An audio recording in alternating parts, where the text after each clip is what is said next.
Welcome to Kenton Teaches. Enjoy the video. You start by killing power at the circuit breaker. This is not optional. Once off, use a non-contact tester or meter to verify the switch has no voltage. Remove the plastic cover and unscrew the device, gently pulling the switch free so you can see the wires. Make sure you have a grounding screw and a metal switch plate on hand. If the box is plastic, note you'll need a grounding solution or a new metal box before proceeding. Once the old switch is free, loosen the terminal screws and label or memorize which wire is hot versus load.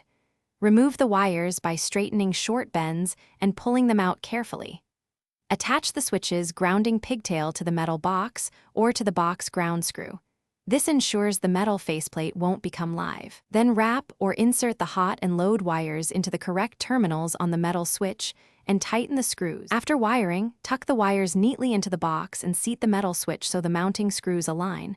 Tighten evenly until the switch is flush, making sure not to strip.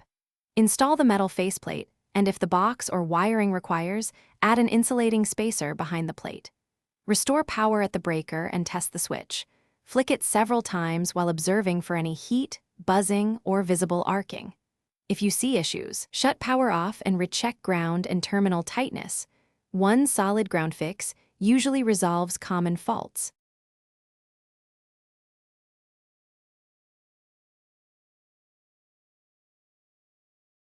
Thanks for watching. Please subscribe if this video was helpful.